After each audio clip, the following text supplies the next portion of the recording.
Lagi loading berarti dokter.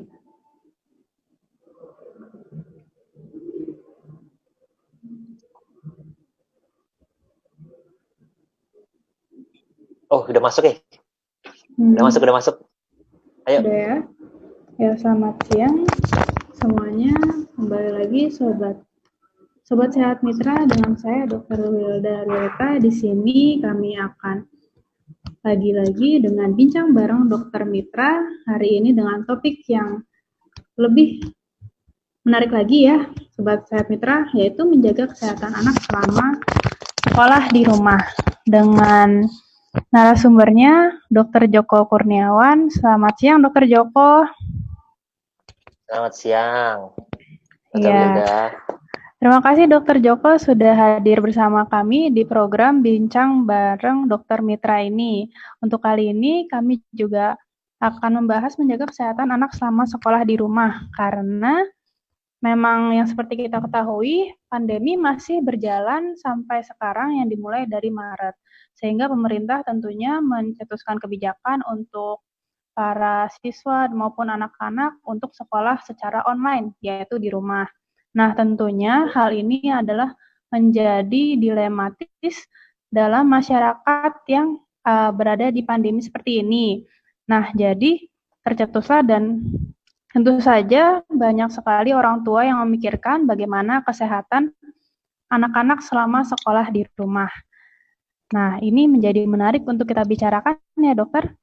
Baik, untuk sekarang dari dokter kami persilahkan untuk membahas tentang kesehatan anak selama sekolah di rumah ini, dokter. Waktu dan tempat kami persilahkan. Ya, baik. Selamat siang, Mams dan Bapak-Bapak yang mungkin menonton.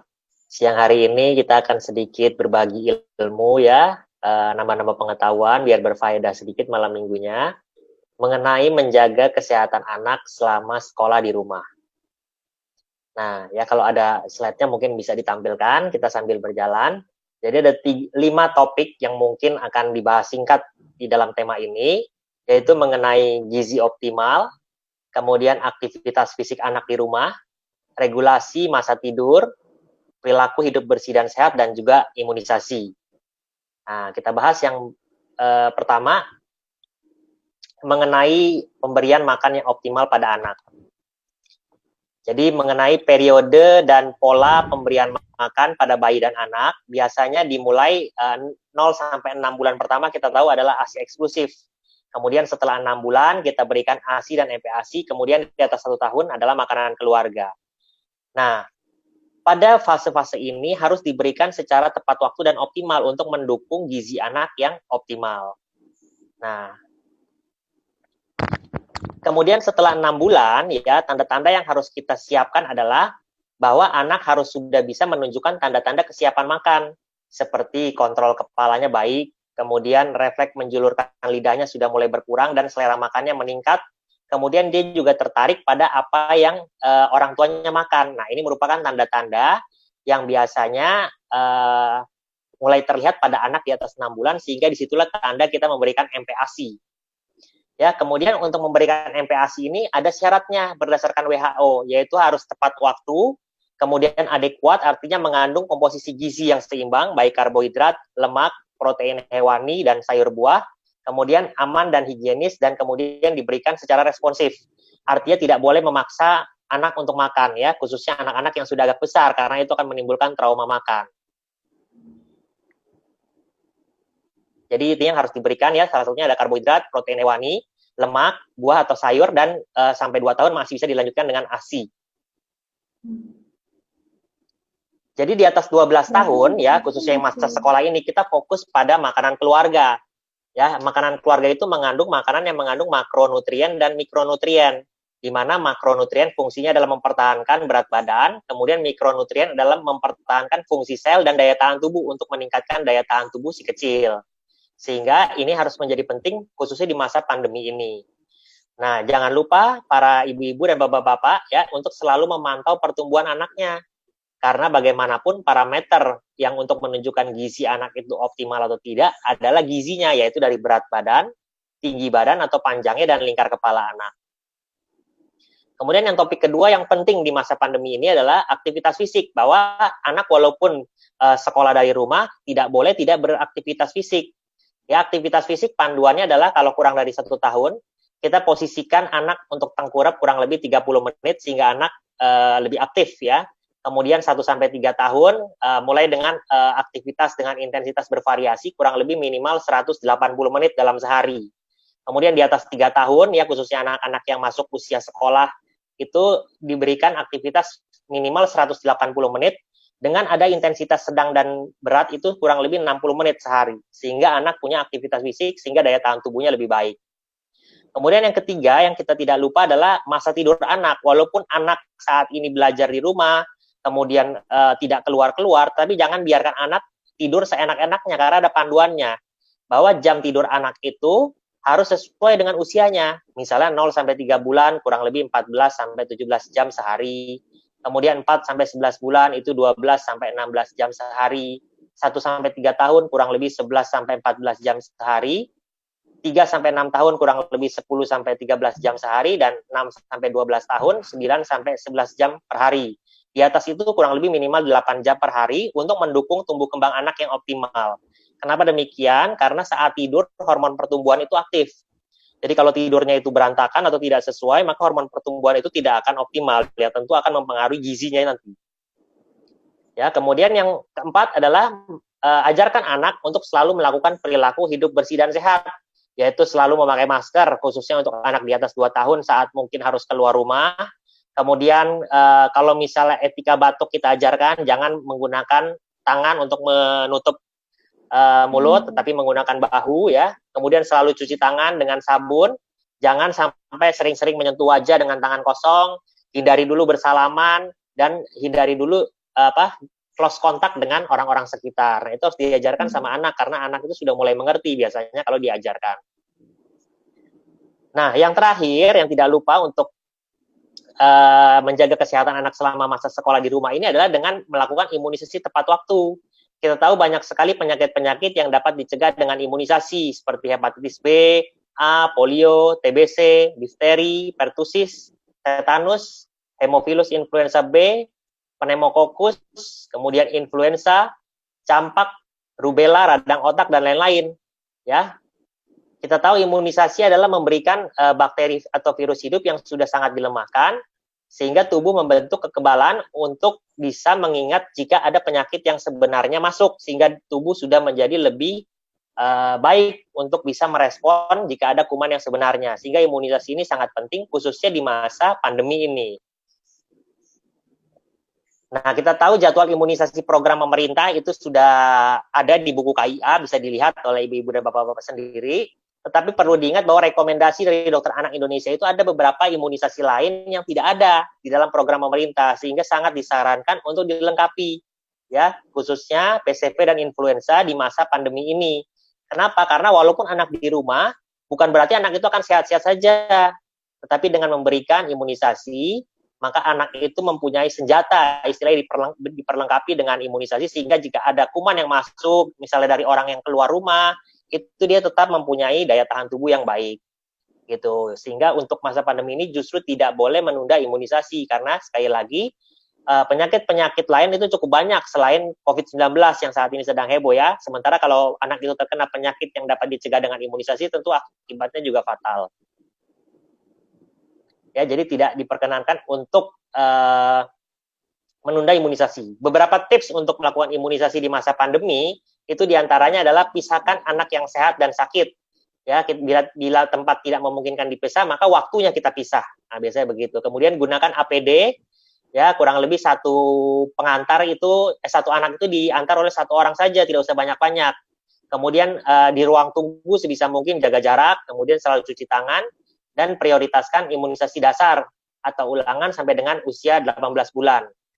Pertimbangkan juga vaksin multiple atau vaksin beberapa dalam satu waktu untuk mengurangi waktu kunjungan ke rumah sakit. Nah, itu beberapa tips yang bisa Bapak Ibu ikuti. Ya, mungkin sekian presentasi dari saya. Mungkin bisa kita lanjutkan dengan tanya jawab ya. Baik Dr. Wilda, silakan. Terima kasih dokter untuk presentasinya yang baik sekali. Jadi memang ada 5 poin yang cukup penting ya dokter dalam terutama untuk memantau dari kesehatan anak selama masa sekolah di rumah ya dokter. Tadi ada gizinya juga harus diperlihatkan. Pemantauan pertumbuhan anak juga cukup penting, aktivitas fisik, masa tidur, lalu juga untuk perilaku hidup bersih dan sehat juga tetap harus diajarkan kepada anak ya dokter. Dan juga tetap harus melakukan imunisasi walaupun dalam masa pandemi tetap tidak boleh diabaikan ya dokter. Baik, terima Ya, kasih dokter. betul. Untuk teman-teman Sobat Mitra, ini kami akan membuka sesi tanya jawab. Jika untuk Sobat Sehat Mitra yang nanti akan bertanya, tentu akan ada hadiah spesial dari Mitra dan syaratnya adalah dengan memfollow akun IG Mitra, yaitu Rumah Sakit Mitra Bangsa. Nah, di akhir IG ini juga nanti akan ada promo dari vaksin Pranavar dan Flukuardi untuk detailnya nanti bisa menghubungi dari tim hubungan pelanggan. Nah, Sobat Sehat Mitra nih, tentu tadi presentasinya cukup menarik dan juga ada tadi poin-poin yang harus kita mengerti juga untuk menjaga kesehatan anak selama sekolah di rumah yang bisa kita tanyakan dan juga kita kembangkan kepada Dokter Joko. Mungkin ada yang ingin bertanya di live IG.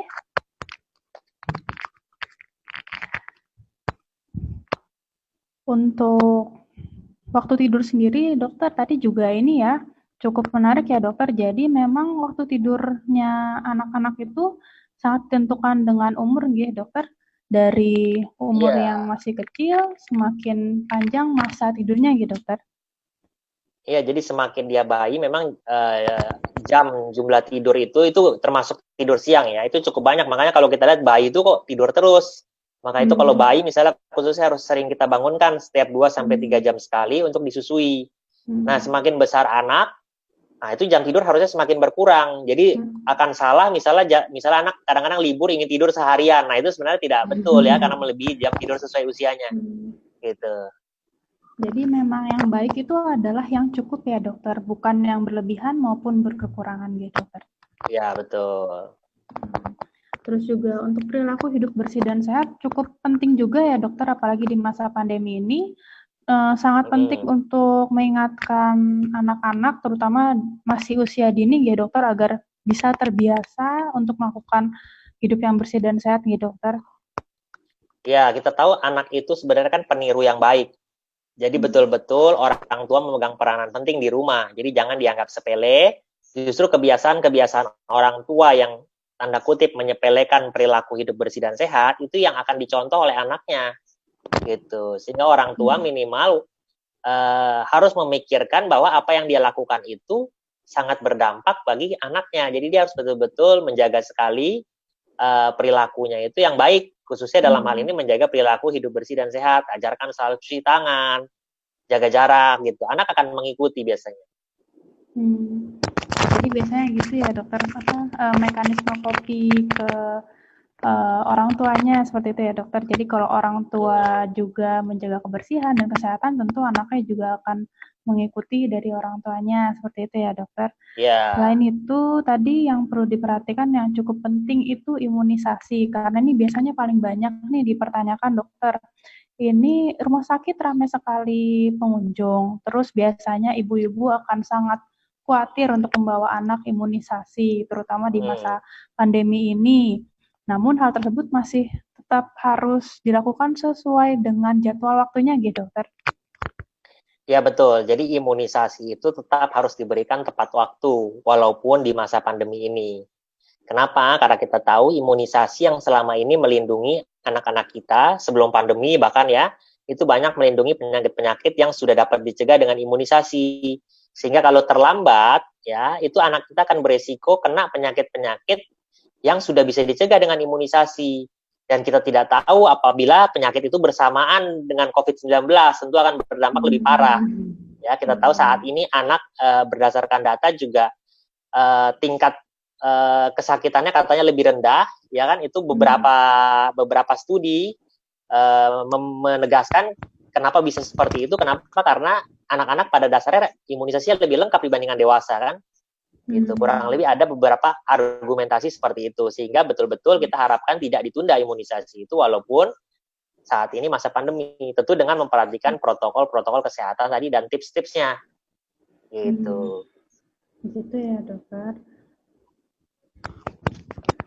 Ya memang imunisasi ini sangat penting ya, terutama karena masih dalam masa pertumbuhan, jadi untuk jadwalnya harus sesuai jadwal karena agar bisa optimal ya dokter imunisasinya. Ya betul. Kemudian untuk aktivitas fisik juga itu juga tetap harus diperhatikan ya dokter, karena juga meskipun kita memperhatikan makanan, tapi jika aktivitas fisik dari anak-anak itu juga tidak diperhatikan, maka juga untuk kekebalan tubuhnya akan terpengaruhi gitu dokter. Ya kan kita tahu kalau pada orang dewasa saja saat ini sudah digencarkan sekali olahraga ya kan tiap hari kan. Ya anak-anak juga sebetulnya seperti itu, tetapi dengan mungkin kata yang tepat bukan olahraga, karena anak mungkin tidak mungkin melakukan olahraga yang dilakukan orang dewasa kan, tapi dengan aktivitas fisik.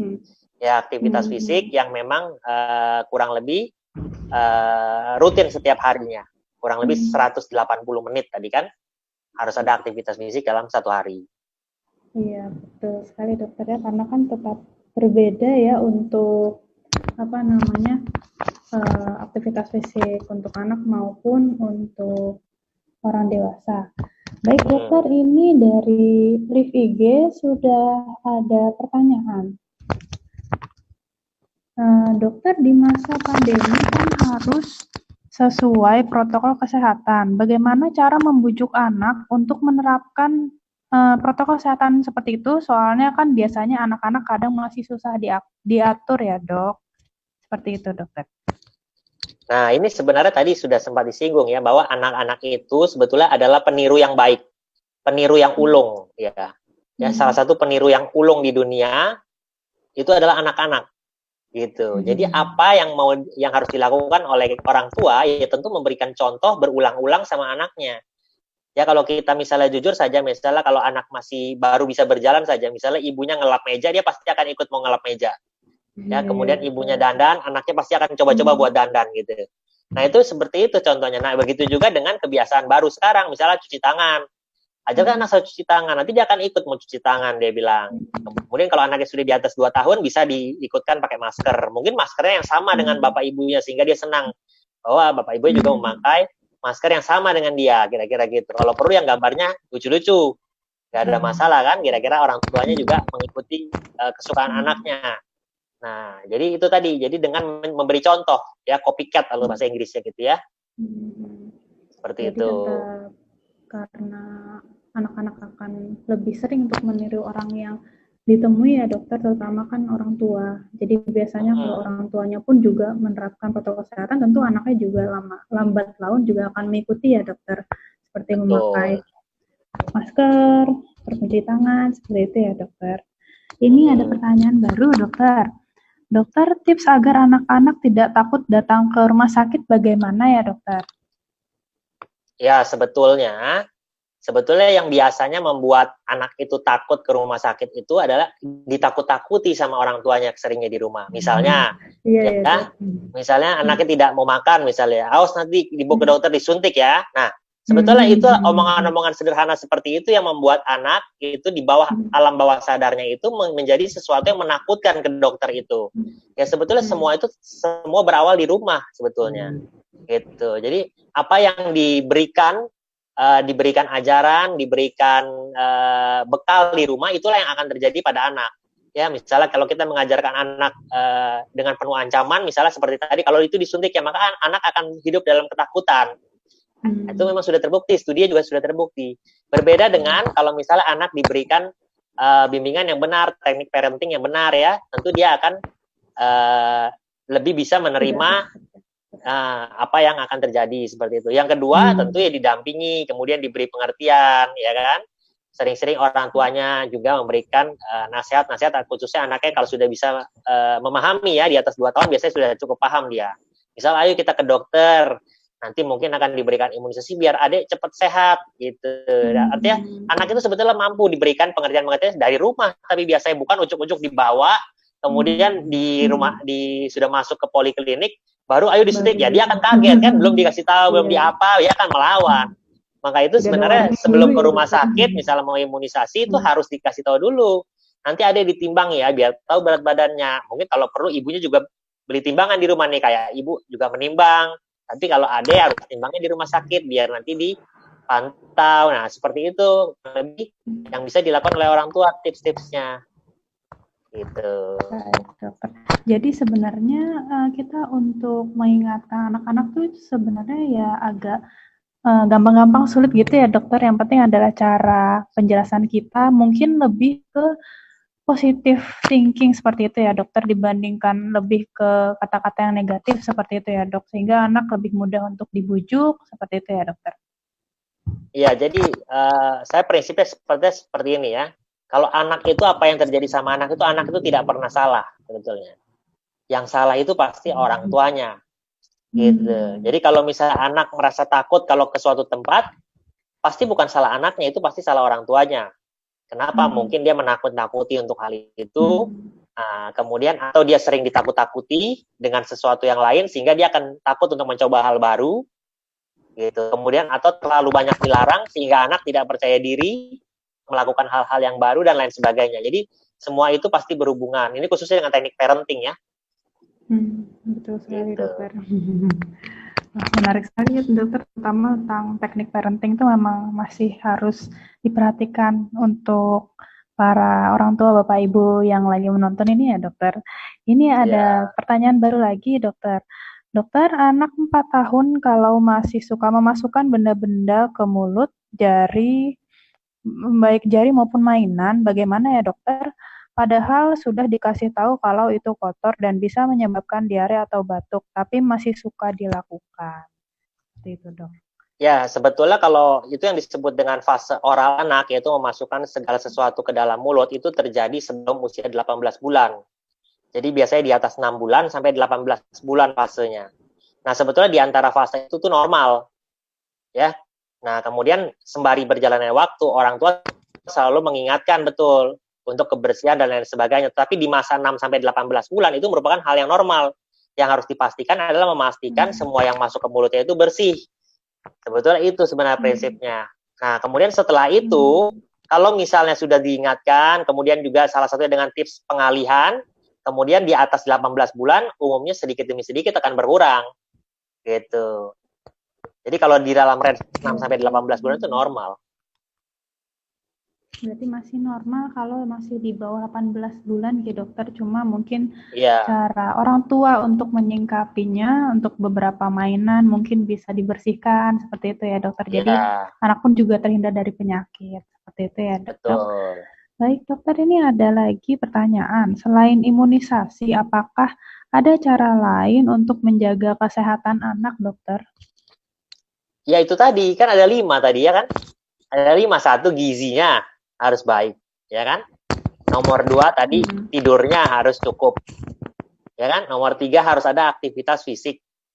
Yang keempat perilaku hidup bersih dan sehat, ya kan? Seperti kita gunakan masker kalau di atas 2 tahun, cuci tangan. Yang kelima imunisasi. Ya seringkali orang tua itu memikirkan di luar 5 hal ini. Misalnya dia memikirkan gimana kalau diberikan vitamin dok setiap hari. Ya sebetulnya silakan saja, tetapi tidak ada rekomendasi untuk diberikan rutin pada anak, kecuali suplementasi besi. Karena prinsipnya kalau makannya gizinya optimal, semua zat-zat vitamin dan mineral itu harusnya sudah tercukupi dari situ. Ya asal makannya itu sesuai aturan makan yang benar tadi. Gitu. Jadi buat apa kita memikirkan hal lain di luar 5 itu, sementara yang 5 aja belum tentu dijalankan. Gitu. Lebih baik kan kita 5 dulu jalankan dulu. Sebenarnya itu hal yang simpel untuk diperhatikan ya dokter, cuma terkadang suka terlupakan oleh orang tua karena mungkin lebih ke yang tersier dibandingkan ke primernya, seperti itu ya dokter. Ini ada pertanyaan lagi dokter. Pola makan yang baik yang bagaimanakah dokter untuk pertumbuhan anak yang prematur? Apakah sama dengan anak normal biasa? Terima kasih. Nah, ini kalau bicara prematur sebenarnya di luar topik ya, karena ini kan masa sekolah ya. Tapi nggak apa-apa ya. Kita tahu bayi prematur itu sampai usia 2 tahun itu punya 2 usia dia. Yaitu usia kronologis dan usia koreksi namanya. Jadi misalnya kalau bayinya prematur 34 minggu, ya kan? Maka dia punya usia koreksi minus minggu. Jadi 34 ke 40 minggu kan selisihnya 6 minggu. Maka dia sampai usia 2 tahun, dia punya 2 usia. Jadi misalnya usianya sekarang 2 bulan, itu berarti usia kronologisnya 2 bulan, tetapi usia koreksinya adalah 2 bulan minus 6 minggu. Berarti kurang lebih tadi 8 minggu kurang 6 minggu, berarti usia koreksinya baru 2 minggu. Ya, jadi kalau bayi prematur saat ini usia 2 bulan, maka dia usia kronologisnya adalah 2 bulan, sementara usia koreksinya 2 minggu. Nah, untuk semua jenis asupannya kah, kemudian perkembangannya kah, itu mengikuti usia koreksi. Jadi kalau misalnya tadi pemberian MPASI kapan? Pemberian MPASI berarti saat usia 6 bulan, tapi 6 bulannya usia koreksi. Nah, kalau imunisasi mengikuti usia kronologis. Itu saja bedanya. Berarti yang membedakan hanya dari asupan makanannya sama imunisasi ya dokter. Untuk pola makannya berarti mengikuti tadi. Mengikuti usianya, tapi yang dia patokannya bukan usia kronologis, tapi usia koreksi. Berarti tetap melihat dari usia koreksi dari bayi prematur seperti itu ya dokter. Betul. Cukup, walaupun keluar konteks tapi cukup menarik ya dokter. Baik, ini saya ingin mengingatkan kembali untuk Sobat Sehat Mitra nih, kalau misalnya nanti ada yang banyak bertanya, bisa diberikan hal spesial dari Aku Rumah Sakit Mitra Bangsa. Jadi teman-teman yang mungkin masih malu-malu untuk bertanya, ayo bisa bergabung sekarang dan bertanya kepada Dokter Joko. Karena ini sangat menarik sekali topiknya dan juga teman-teman Sobat Sehat Mitra bisa mendapatkan hadiah yang menarik di akhir acara nanti. Nah, ini ada lagi nih yang baru dokter. Siang dok, apakah sesudah divaksinasi pasti tidak akan tertular penyakit tersebut? Ya, sebetulnya prinsip imunisasi adalah kita memberikan bakteri atau virus yang dilemahkan tadi ke dalam tubuh. Ya, sehingga tubuh mempunyai antibodi mengenali virus itu dalam kondisi sebenarnya. Ya, jadi kalau sudah diimunisasi, mungkin tidak tertular mungkin, tetapi kalaupun terkena tidak berat. Gitu. Tetapi kemungkinan terkenanya juga menjadi lebih kecil.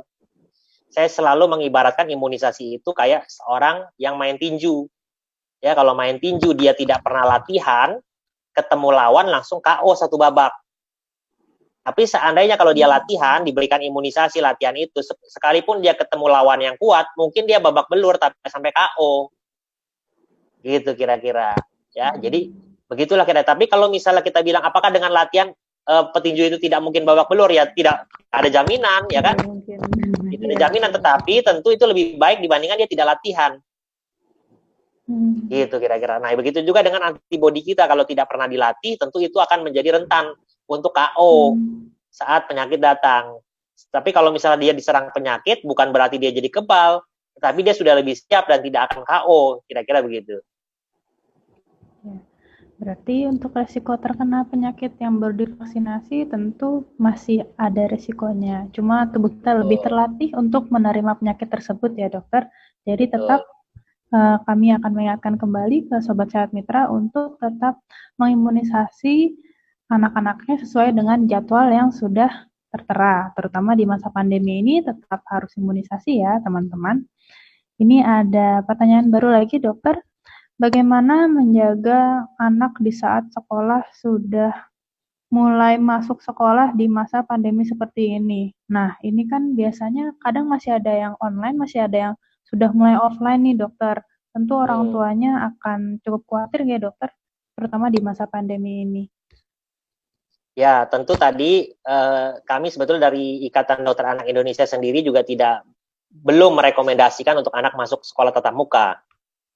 Ya, tetapi beberapa daerah mungkin tetap memberlakukan sekolah tatap muka, sehingga mungkin kalau ditanya apa tipsnya, ya kembali tadi ada 5 tipsnya.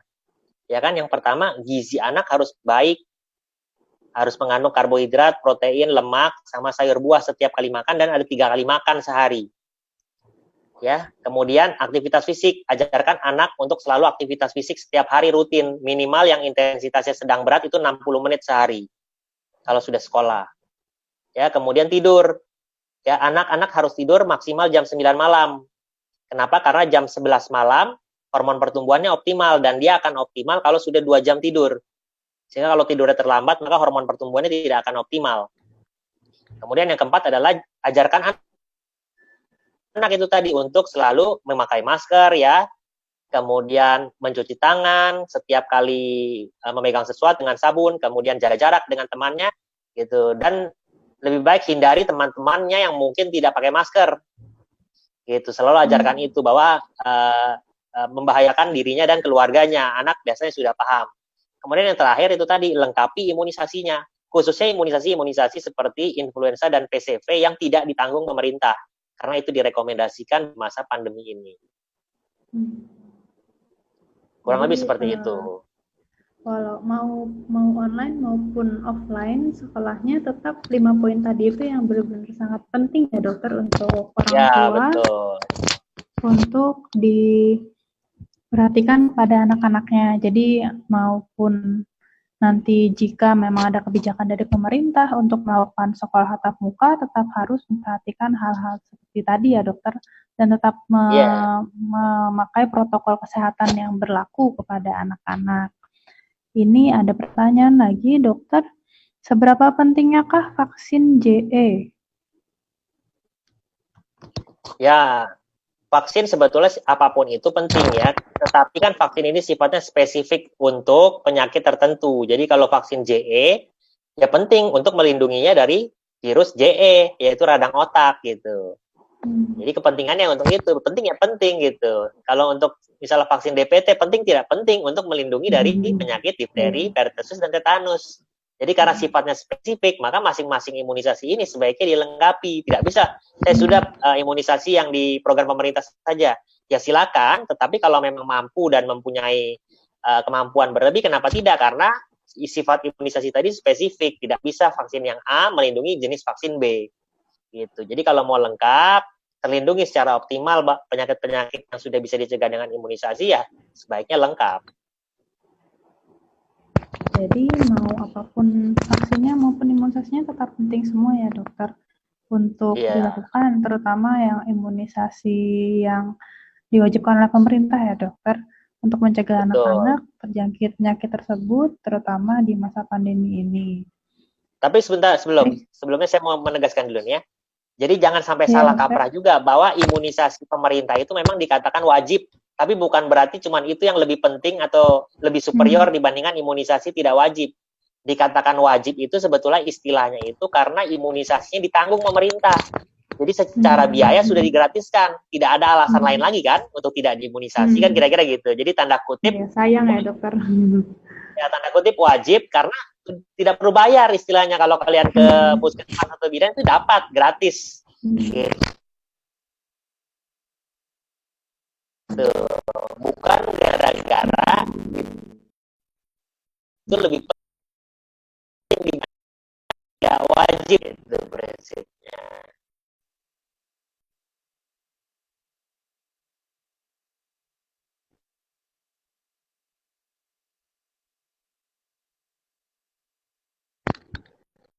Baik dokter, terima kasih. Ya mau semua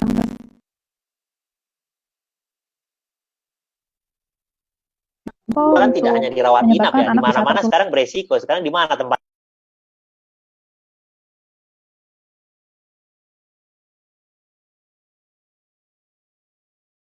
yang aman kan? Sekarang sebenarnya kita tidak ada yang bisa menjamin di rumah aja ada klaster keluarga sekarang. Ya kan, jadi tetap prinsipnya dimanapun kita harus waspada. Namanya juga kita sedang ada musibah ini secara nasional bahkan dunia. Ya tentu kita semua harus berperan aktif untuk semua berusaha mudah-mudahan pandemi ini segera berakhir. Tetapi tentu jika memang harus ke suatu tempat sekalipun itu dirawat, ya tentu kita tetap menjalankan protokol kesehatan yang benar tadi sehingga mudah-mudahan kita bisa melewati masa pandemi ini juga gitu. Tetap harus mengikuti protokol yang berlaku ya dokter untuk protokol kesehatannya. Jadi mau di rumah sakit pun, mau nanti misalnya anak pun juga ikut sekolah, mau betul. Di ruang atau tempat hiburan pun itu juga yang namanya risiko untuk terkena COVID ini di masa pandemi ini, terutama karena Indonesia juga masih banyak tren kasus COVID-nya positif masih naik terus ya dokter. Semua tempat masih beresiko. Jadi tetap harus terus berwaspada. Kalaupun memang sakit, jika dibutuhkan rawat inap, tetap harus dirawat inap ya dokter. Iya, Tergantung tentu karena nanti dari daripada penyakitnya seperti itu ya dok. iya kalau memang perlu dirawat kan misalnya kena penyakit yang lain ya bukan kena COVID, kena yang lain misalnya masanya tidak dirawat kan nanti malah jadi kenapa-napa gara-gara yang lain. Iya betul. Jadi ya memang kalau misalnya perlu tindakan atau terapi ya tetap harus ke rumah sakit seperti itu ya Iya, dokter. betul. Baik, bagi sobat mitra yang masih mempunyai pertanyaan mungkin bisa bertanya di live IG. Kami masih membuka kesempatan dan jika ada pertanyaan boleh bertanya. Ini ada pertanyaan baru ya dokter. Kalau multivitamin Disebutin aja seperti... namanya dok, biar bangga dia. Oh, baik dokter, ini dari IG akun Naturaku 2020. Kalau multivitamin seperti Vidoran Smart, Sakatonik gitu-gitu aman nggak ya dokter? Gitu dok. Nah, ini kan kembali lagi tadi ya. Kan banyak nih orang tua juga sering menanyakan seperti itu. Ya itu kan multivitamin sebetulnya. Ya kalau tadi produk tertentu tadi NIT gitu ya, itu kan suplemen besi salah satunya tuh. Jadi yang direkomendasikan oleh Ikatan Dokter Anak Indonesia untuk diberikan rutin itu hanya suplementasi besi. Itu pun hanya dengan saran dokter anak karena ada dosis tertentu. Ya, dosisnya harus dihitung dengan tepat, bukan hanya asal-asalan. Kadang-kadang hanya berdasarkan tulisan di kemasan saja. Perlu diketahui tulisan di kemasan obat itu tuh hanya instruksi umum. Ya, sementara untuk setiap anak pasti berbeda. Anak kita dengan anak tetangga walaupun usianya sama belum tentu dosisnya sama. Gitu kira-kira. Tetapi kalau berdasarkan kemasan obat pasti sama. Ya kan karena dia berdasarkan usia tadi kan. Nah, jadi sekali lagi kalau multivitamin tadi seperti merek tadi tertentu itu tadi, nah itu tidak ada rekomendasi untuk diberikan rutin. Poinnya adalah di gizi yang optimal. Karena dengan gizi yang optimal nah, dia akan tercukupi secara tidak langsung dari sana. Tidak perlu ada tambahan lagi kecuali suplementasi besi itu pun dengan pertimbangan dokter anak. Mungkin dengan pertimbangan tertentu setelah diperiksa. Ya, kurang lebih seperti itu. Terima kasih dokter.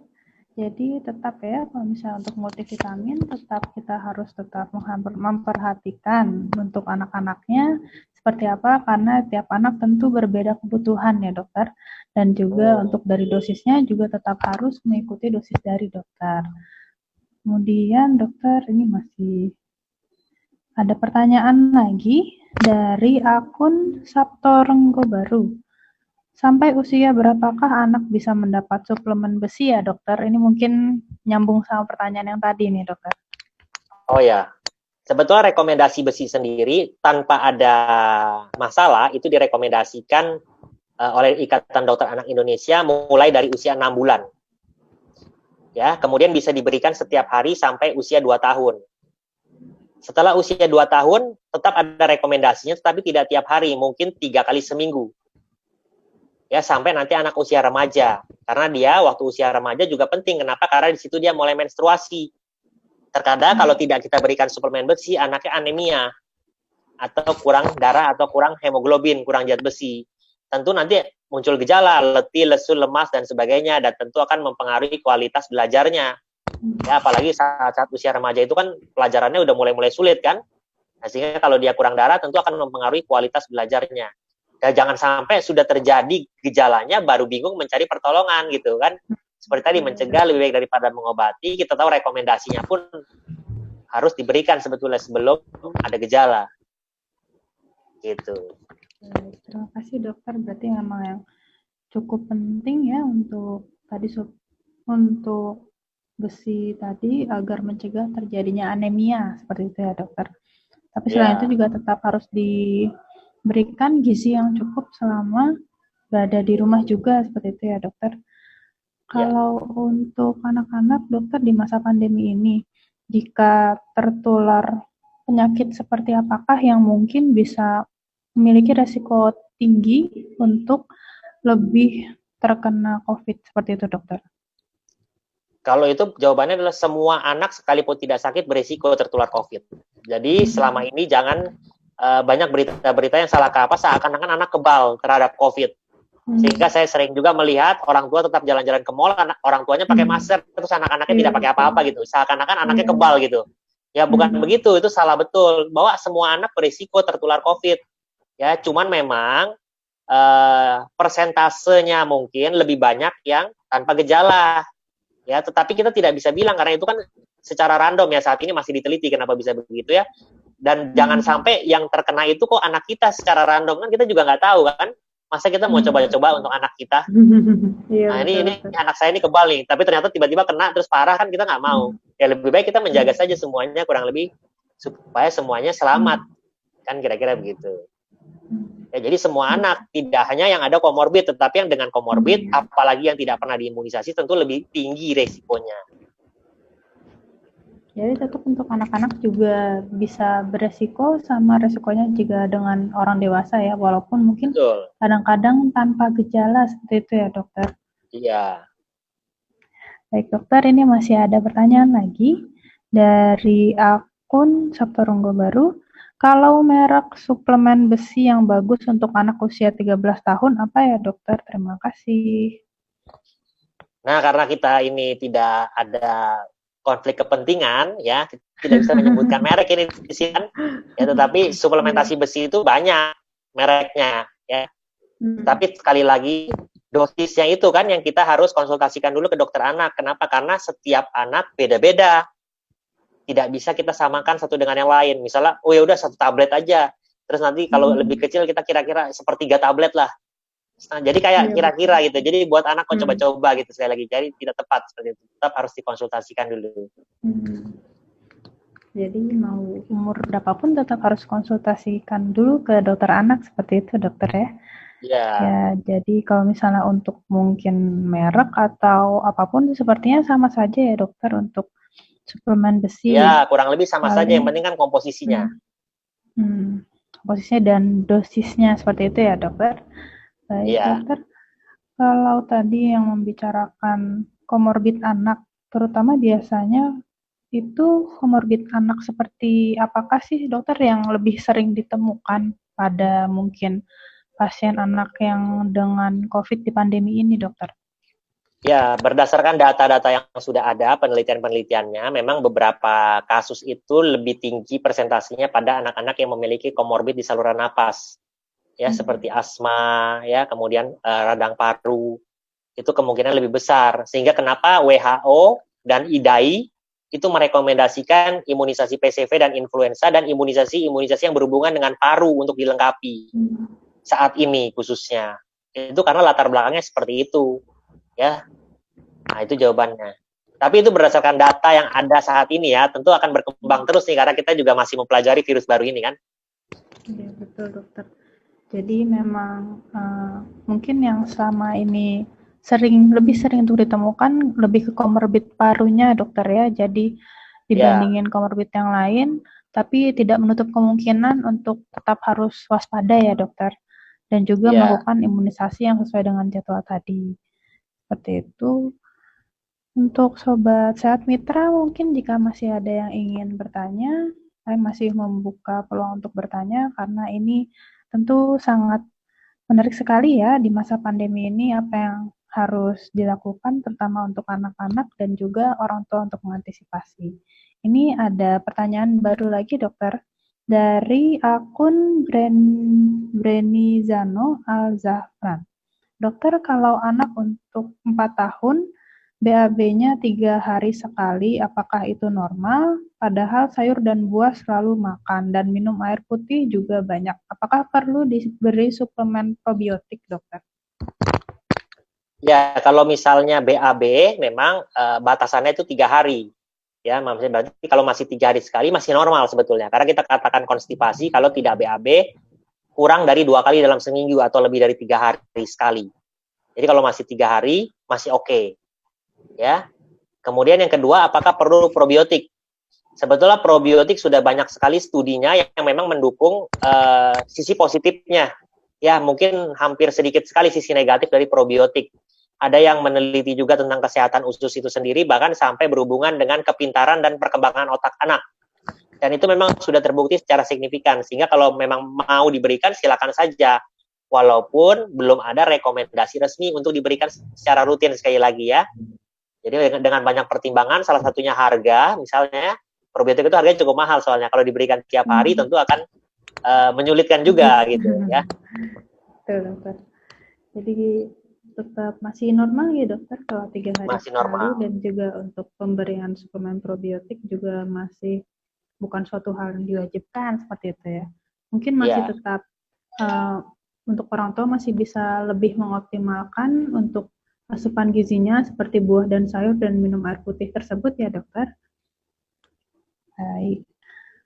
Untuk imunisasi dokter, tadi dokter sempat membahas juga imunisasi seperti pneumonia, influenza. Nah, biasanya yang sering banyak dipertanyakan dokter, untuk imunisasi tersebut apakah bisa menangkal COVID atau tidak, dokter?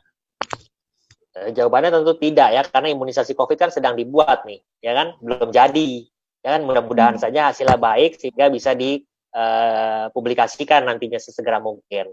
Tetapi dengan pemberian imunisasi PCV dan influenza itu dia mencegah penyakit yang disebabkan oleh pneumokokus dan virus influenza yang secara data ya itu membuktikan bahwa virus-virus dan bakteri ini akan menurunkan resiko morbiditas dan mortalitas jika terkena COVID gitu. Kurang lebih seperti itu. Jadi untuk imunisasi tadi itu bukan untuk imunisasi menangkal COVID ya dokter, tapi lebih Bukan, untuk ya. memang mencegah ke arah terjadinya penyakit paru yang lain yang bisa mungkin menjadi memperparah dari penyakit COVID sendiri, seperti itu ya dokter. Iya. Baik dokter, terima kasih untuk sesi tanya jawab yang cukup ini ya, interaktif sekali ya dokter, dari teman-teman Sobat Sehat Mitra juga cukup banyak yang sudah bertanya. Terus juga beberapa pertanyaan tadi yang menyangkut dari kesehatan anak selama belajar di rumah ini, tetap yang paling diperhatikan 5 poin tadi ya dokter, untuk gizi dan juga jam tidur, lalu juga aktivitas fisik, imunisasi, seperti itu ya dokter. Mungkin dari dokter, apakah ada, sebelum kami tutup, apakah ada yang ingin disampaikan lagi untuk ditambahkan dokter? Ya, sebetulnya mungkin pesan terakhir adalah bahwa sekali lagi mencegah lebih baik daripada mengobati. Ya, jadi jangan sekali-sekali mencoba-cobai anak untuk seakan-akan kebal atau merasa percaya diri anaknya tidak akan kenapa-napa. Tentu itu bukan suatu hal yang bijak dalam hal untuk anak, apalagi ya khususnya di masa pandemi.